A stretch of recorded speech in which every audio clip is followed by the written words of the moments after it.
de Pessah dans son ensemble.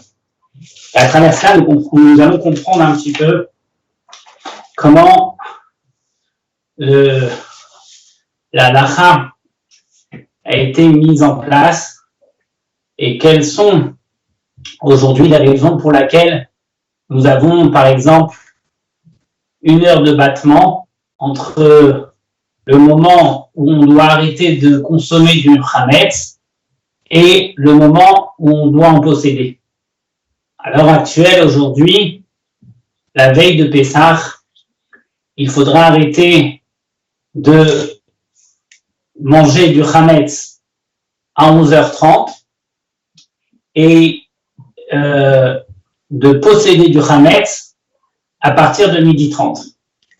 Alors la question reste à savoir pourquoi cet horaire de battement entre le moment où on arrête de consommer et le moment où on arrête de posséder. Alors, de manière générale, il faut connaître les 8 interdits qui se trouvent dans les lois de Pessah. Il y a dans la Noazaken, les halachot du Noazaken au début, il mentionne toutes les 8 interdits et mitzvahs positives, toutes les 8 mitzvot concernant la fête de Pessah. Il dit la chose suivante. Yesh bichlalan shmona mitzvot. Il existe 8 mitzvot. Shalosh mitzvot assez. 3 mitzvot positives. Et 5 mitzvot lo assez. Et 5 mitzvot négatives. Qui concernent la fête de Pessah. Aleph. Shelo lechol chametz beyom yudalet mechatzot hayom ou les mal. Premier interdit, c'est qu'il est interdit de consommer du chametz le 14 Nissan, donc veille de Pessah, à partir de chatzot jusqu'à plus que le temps de chatzot, et cela va durer les 7 jours de Pessah. Alors, dans la première mitzvah, si nous regardons bien, nous voyons qu'il est interdit de posséder du chametz, de consommer du chametz à partir de chatzot hayom. Chatzot hayom, c'est la moitié de la journée. C'est-à-dire, c'est aujourd'hui 1h moins quart de l'après-midi. Or, lorsque nous allons voir le calendrier sur le moment où il est interdit de consommer du chametz, nous allons voir qu'il est écrit 11h30. Alors pourquoi c'est écrit dans l'halakha que c'est mechatzot hayom, donc qui est à la moitié de la journée, et a priori, donc qui serait 1h moins quart, et concrètement, nous voyons que aujourd'hui c'est 11h30. Alors, sauf si on a changé en heure d'été, et là on sera à 2h moins quart.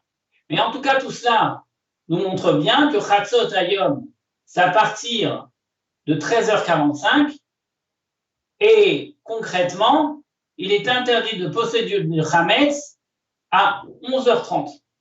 Alors, la réponse est très simple, c'est parce que d'après la Torah, mideoraita, il est interdit de consommer et de posséder du chametz à partir de chatzot hayom, c'est-à-dire de la moitié de la journée. Donc, 2h moins quart en heure d'été ou 1h moins quart en heure d'hiver. Ce qui est étant, c'est que les Chachamim ont eu peur que cette moitié de la journée, elle soit un peu brutale.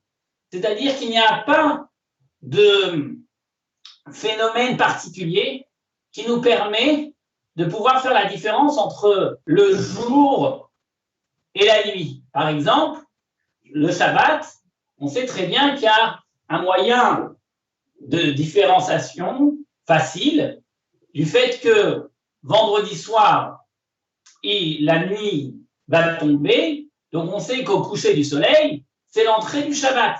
Donc il y a un temps de distinction à travers le jour et la nuit qui nous montre bien que maintenant l'entrée du Shabbat commence. Or, la moitié de la journée, il n'y a pas de différence dans le temps, dans l'espace, il n'y a aucune différence entre le jour et la nuit, donc automatiquement, on ne peut pas faire de distinction. C'est pourquoi il y a une marloquette que nous allons voir un peu plus tardivement dans la Gemara, entre Rabbi Meir, Rabbi Yehuda, sur la barrière qu'il faudra donner à cette interdiction de la Torah. La Torah nous a interdit Chatzot Hayom, donc 2h moins quart, ou 1h moins quart, peu importe, mais en tout cas la moitié de la journée. Et les Chachamim ont voulu mettre une barrière, et ils ont mis une barrière en effet. C'est pourquoi aujourd'hui, concrètement, nous n'allons pas avoir un Chatzot Hayom qui va être indiqué dans les calendriers généraux de Pessah, mais nous allons avoir l'heure de 11h30, qui est quelques heures avant Chatzot Hayom, pour bien nous apprendre que cette barrière des Chachamim est obligatoire.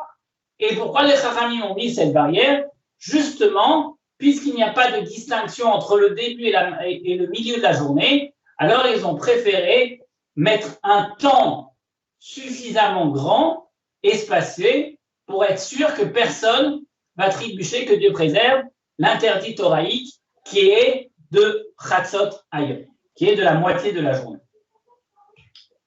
Donc, nous comprenons pourquoi il y a ces barrières et nous allons étudier dans le texte, dans la Gemara un peu plus tardivement, quelles sont les différentes barrières qui ont été mises par les différents Chachamim.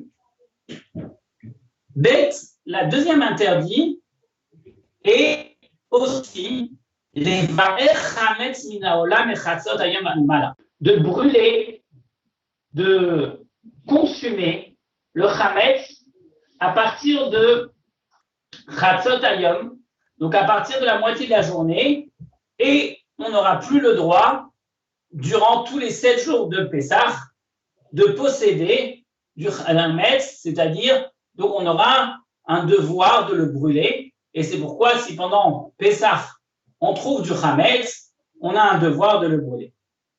Gimel, shelo yiraï chametz kol shiva. Il est interdit de voir du chametz durant les 7 jours. Interdit de voir du chametz durant les 7 jours, cela veut bien dire que tout chametz qui était chez nous, il est formellement interdit. Alors vous allez me dire, mais comment on pourrait, Pessah, passer devant une boulangerie où on va voir du pain? Alors on va transgresser un interdit puisque la Torah nous a interdit de voir du chametz. Alors la Gemara nous apprend que shel chay ataroé aval ataroé shel acherim shel gavoa. Ce qui est interdit, c'est de voir ton propre chametz, le chametz qui t'appartient. Mais en revanche, le chametz qui appartient à un non-juif, alors celui-ci, tu n'es pas assujetti à l'interdiction de le voir, puisqu'il ne t'appartient pas. C'est pourquoi on a le droit de passer devant une boulangerie et de voir un chametz, étant donné qu'il ne nous appartient pas, donc on ne transgresse pas l'interdit de la Torah. De même, Dalet, shelo imatz chametz kol shiva. Il est formellement interdit de trouver en sa possession du chametz durant les 7 jours de Pessah. C'est pourquoi il on ne peut pas posséder de chametz, peu importe de quel chametz il s'agit, il est formellement interdit de voir et de posséder plus exactement du chametz. Le chametz qui est interdit, c'est par exemple, bien sûr, le pain, tout ce qui est à base des 5 céréales.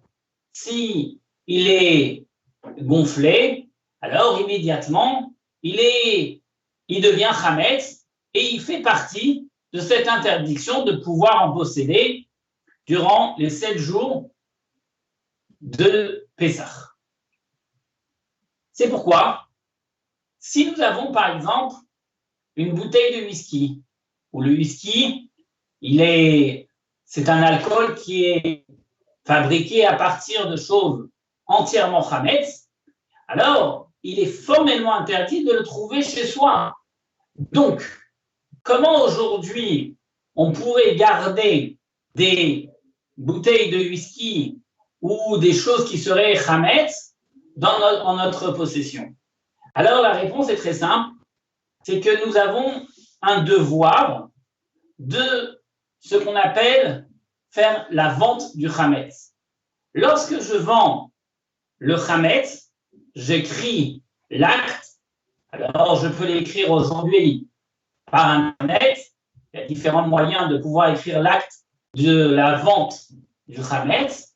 Alors immédiatement, en vendant le chametz, il ne m'appartient plus. Et donc, c'est interdit chez l'Oïmat et chametz de Betechem de ne pas trouver le chametz, même si j'ai une bouteille de whisky qui est dans ma maison, du fait que je l'ai vendu à un non-juif, alors ce n'est pas mon chametz, il n'est pas à moi, et donc je ne transgresse pas l'interdiction de posséder du chametz. Et 5e interdit, c'est chez l'olechol chametz kol shima. Il est formellement interdit de ne pas manger du chametz durant les 7 jours de Pessah. C'est pourquoi que Dieu préserve que n'importe quel chametz que nous pourrions trouver, que ce soit du pain, des céréales et ainsi de suite, que Dieu préserve, si quelqu'un mange du chametz pendant Pessah, alors il est passible de chayav karet, c'est-à-dire être retranché du peuple juif que Dieu préserve, et c'est une des fautes les plus importantes de toute la Torah. C'est pourquoi il est très, très, très important de faire attention que à partir de l'heure veille de Pessah, 11h30, de ne plus consommer une seule petite miette de chametz dans notre bouche, et cela pendant tous les 8 jours de Pessah, pour ne pas, que Dieu préserve, transgresser le chiyuv karet, l'interdiction du retranchement. Et ça fait partie des interdits de Pessah. Vav, shelo lechol kol shivat aruvot chametz, il est formellement interdit non seulement de manger du chametz, donc du pain lui-même, ou quelque chose qui aurait été fabriqué à travers les 5 céréales, mais il y a un interdit de la Torah qui nous interdit de manger même taruvot chametz. Alors c'est quoi taruvot chametz? C'est un mélange de chametz. Par exemple, il y avait ce qu'on appelle le koutach hababi. On avait l'habitude de faire une certaine crème avec un peu de beurre et plusieurs ingrédients, et on mettait à l'intérieur de cette crème, on mettait des pirourés chametz. On mettait à l'intérieur des petites miettes de pain qui étaient dans cette crème. Mais on ne peut pas dire qu'il y avait véritablement du chametz qui était comme un morceau de pain entier. Alors, le fait qu'il y ait ces petites miettes de chametz qui pourraient arriver jusqu'à un kazaït, jusqu'à 30 grammes, alors mélangé à tout cela, cela pourrait devenir un mélange de chametz, et c'est le même interdit de ne pas consommer du Hametz, il est formellement interdit de ne pas le consommer, même si c'est un mélange, et ce n'est pas un Hametz. Mais du fait qu'il y ait du Hametz à l'intérieur, il est formellement interdit de le consommer. À la différence entre le Tarouvot Hametz et le Hametz Mamash, le mélange du Hametz et le Hametz lui-même, c'est que le Hametz Mamash que Dieu préserve, il y a le Chiyuv Karet. Tarouvot Hametz, c'est un mélange du Hametz, mais on n'est pas pour autant Chayav Karet, retranché du peuple juif, mais néanmoins, ça reste quand même un interdit toraïque à 100%. Zaïm, la 7e mitzvah, les Chol Matzah Beleil Teivav Benissan. Il est important, obligé, une mitzvah de la Torah, que le premier soir du Seder, nous mangeons de la matzah. Nous avons un devoir de manger un minimum de 60 grammes de matzah. Alors, c'est vrai que énormément de matzot sont autorisés à la consommation et on peut consommer toutes sortes de matzot. Mais comme la mitzvah du soir du Seder, c'est la mitzvah de Oraita, c'est une mitzvah de la Torah de manger de la matzah, alors on fait très attention que la matzah que nous allons manger pour la prière, pour la bracha, ça soit une matzah particulière. C'est ce qu'on appelle de la matzah noire. Qui est de la matzah noire? C'est une matzah qui a été gardée depuis le moment où on a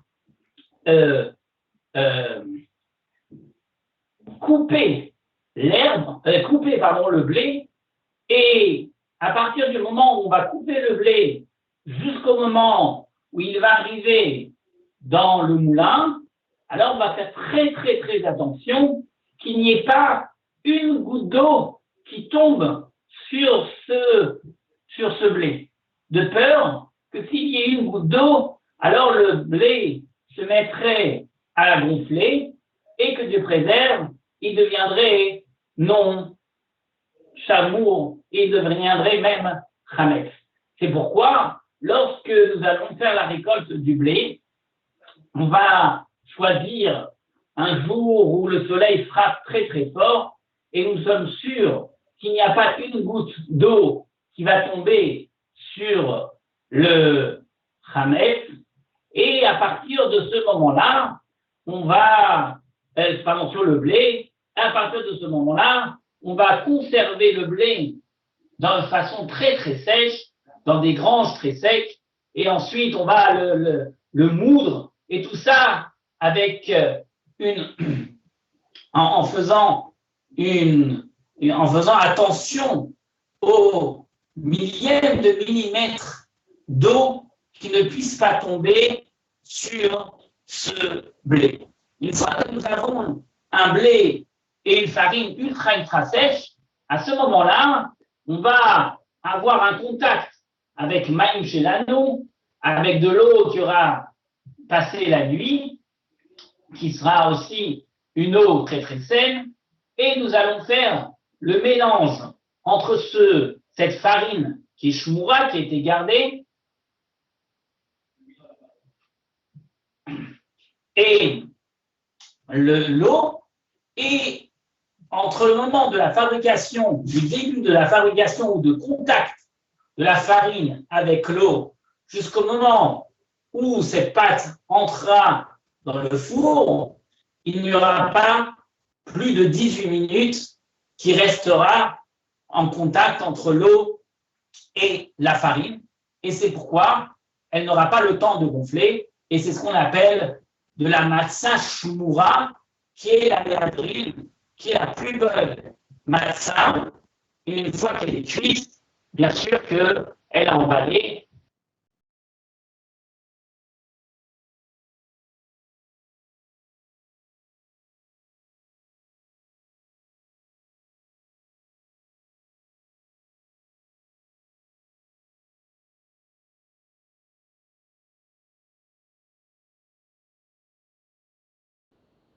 la mitzvah du soir du Seder. C'est justement de manger cette matzah.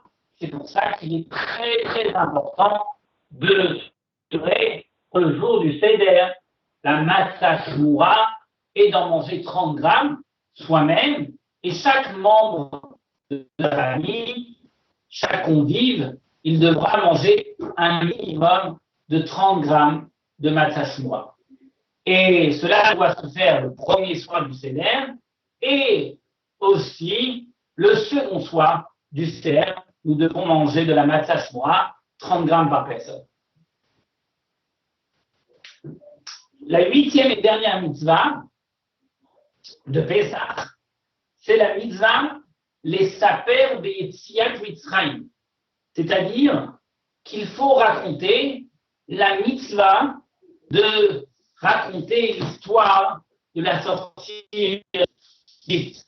Et c'est comme c'est écrit que V'chol amar be'etziat Mitzrayim arezeh meshubach. V'chol amar be'saper be'etziat Mitzrayim arezeh meshubach. Tout celui qui va raconter l'histoire de Pessah, alors il sera meshubach, il sera loué. Alors, le mot les saper peut vouloir dire raconter, mais il peut aussi vouloir dire milachon saphir. Saphir, c'est-à-dire, saphir, c'est un diamant, c'est une brillance. C'est-à-dire qu'il ne faut pas juste raconter l'histoire de la sortie d'Égypte comme une histoire où on la passe et on lit quelques paragraphes, mais il faut approfondir, il faut comprendre les textes de ce que nous sommes en train de réciter, de raconter, parce qu'en effet, la mitzvah du soir du Seder, il y en a deux, sont le fait de manger de la matzah et d'avoir raconté la sortie d'Égypte. Une fois que nous avons expliqué les 8 mitzvot de Pessah, alors nous allons revenir sur la veille de Pessah, où, comme l'a dit tout à l'heure, les Chachamim ont mis un temps entre l'entrée entre le Chatzot Hayom, la moitié de la journée, où la Torah nous a interdit de consommer du Chametz, et ils ont mis quelques heures de plus, comme cette année, nous sommes, Chatzot Hayom sera 2h15, mais les Chachamim aujourd'hui, ils ont mis 11h30 pour pouvoir mettre cette barrière, et c'est sur cela que nous allons regarder ensemble un petit peu ce que la Gemara dit là-dessus.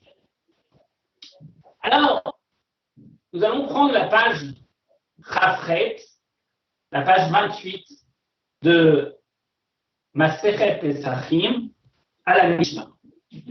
La Mishnah nous dit comme ça.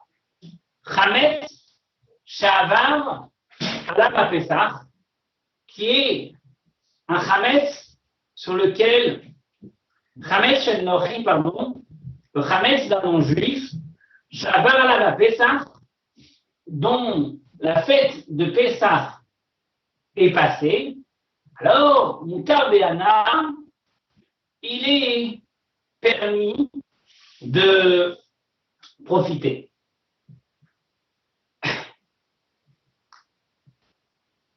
Mais chez Israël, par contre, si c'est un Chametz qui appartenait à un juif, alors, à Sourbana, il est interdit de profiter de ce Chametz, même après Pessah,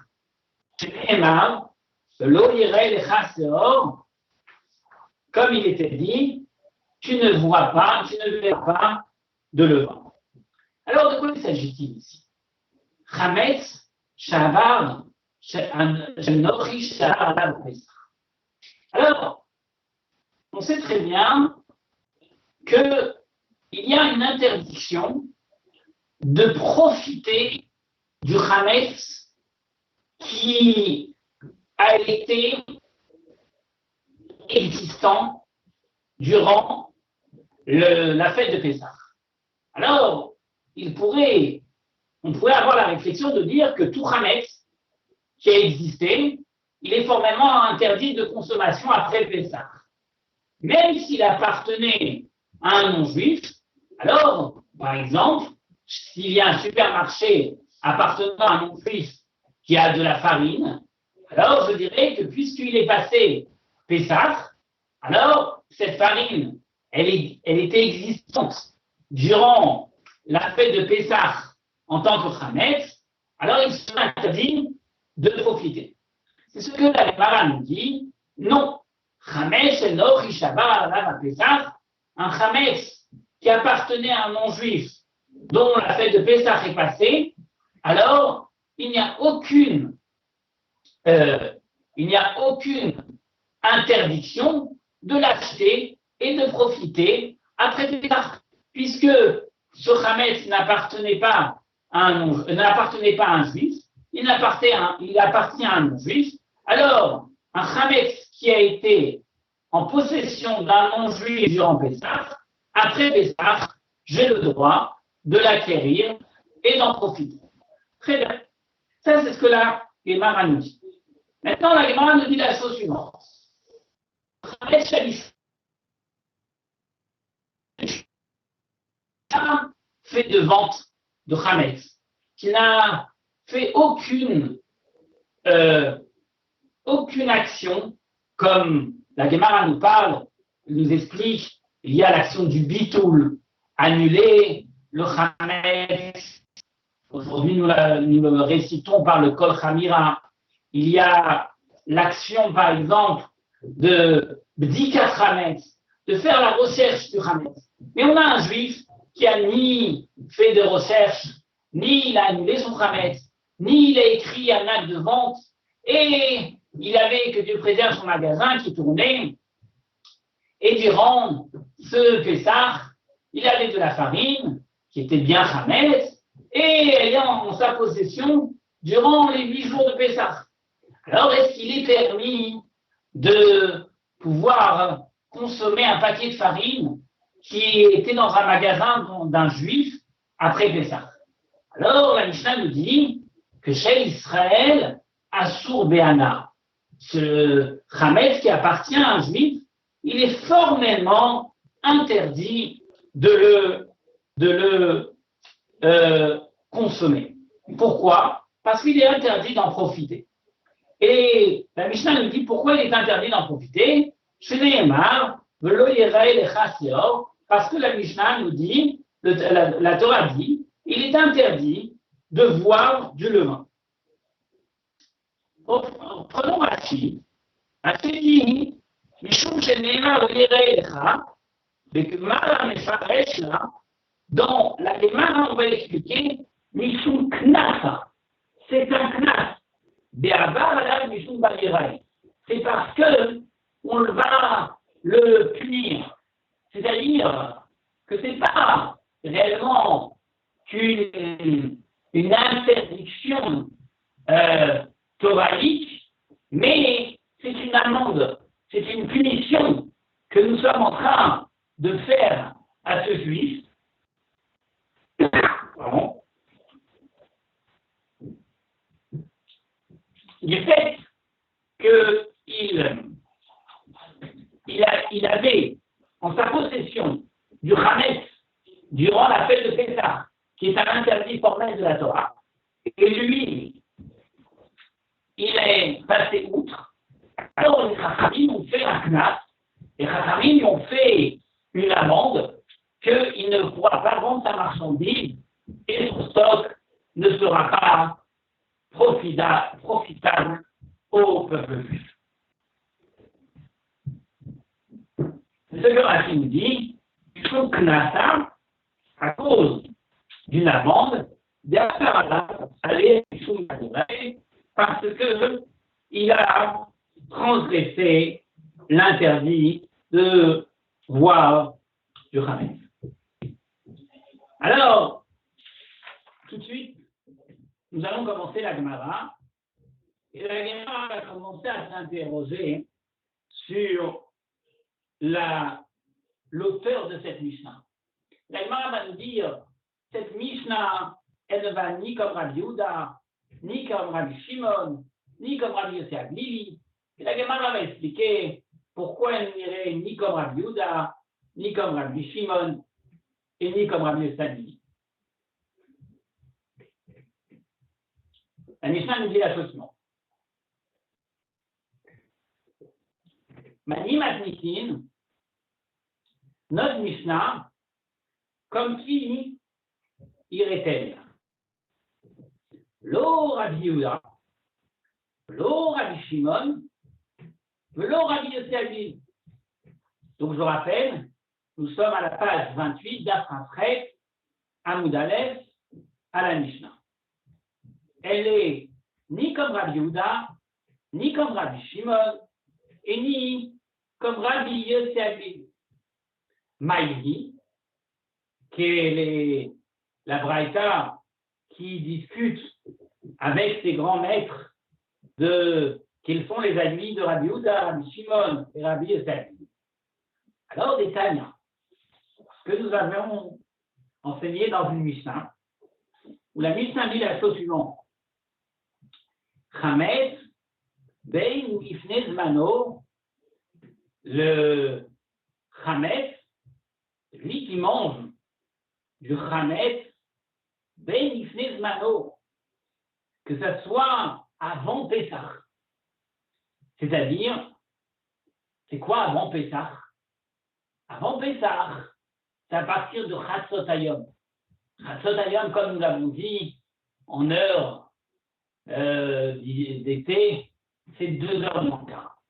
C'est-à-dire, un juif qui a mangé du Chametz avant Pessah, donc depuis 2h moins quart jusqu'à la nuit tombée, d'accord?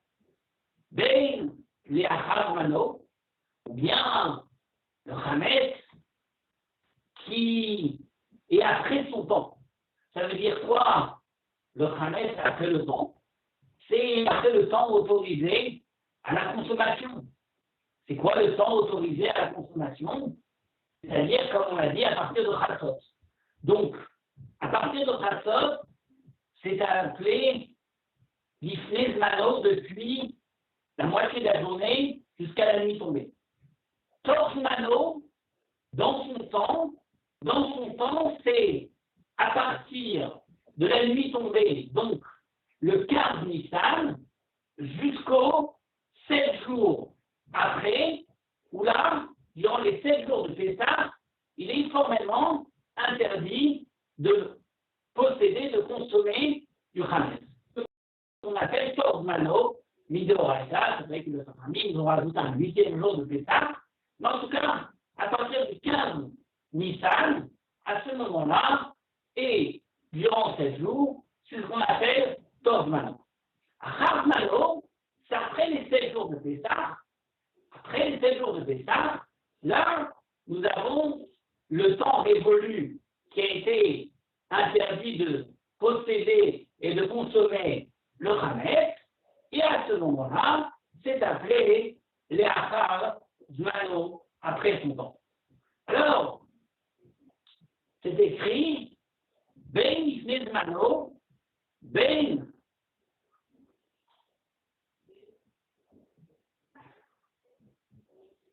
L'Achar Zmano. Donc, que ce soit le Chametz avant la fête de Pessah, que ce soit le Chametz pendant Pessah, que ce soit le Chametz après Pessah, au même, il transgresse. Très bien. Maintenant, ce que la Braïta nous dit, que on ne parle pas ici du Chametz à ce niveau-là de Tor Zmano, on parle ici du Chametz, l'Ifnei Zmano et l'Achar Zmano. Donc, je reprends dans les mots. Les Tanya sont enseignés Chametz, le Chametz Ben Ifnei Zmano, que ce soit le Chametz avant son temps, donc c'est-à-dire à partir de Chatzot Hayom, la moitié de la journée jusqu'à la nuit tombée, ou Ben l'Achar Zmano, ou bien après les 7 jours de Pessah, alors, au verre à la Bélav, il prendrait un interdit de ne pas avoir du Khamet. Donc à ce niveau-là, la Mishnah ne nous parle pas de Chiyuv Karet. Pourquoi? Parce que la Mishnah ne nous parle pas de Tov Mano, elle nous parle que avant son temps ou après son temps. Tov Mano, maintenant, à l'intérieur du temps, donc, c'est-à-dire à la nuit tombée, cela durant les 7 jours, Omer Bélav, Békaret. Là, Torsmano, à l'intérieur des 7 jours, il transgresse Bélav, il transgresse un interdit de la Torah, et plus encore, à part le fait de transgresser l'interdit de la Torah, il va transgresser, il va voir aussi que Dieu préserve le Chiyuv Karet, le retranchement du peuple juif.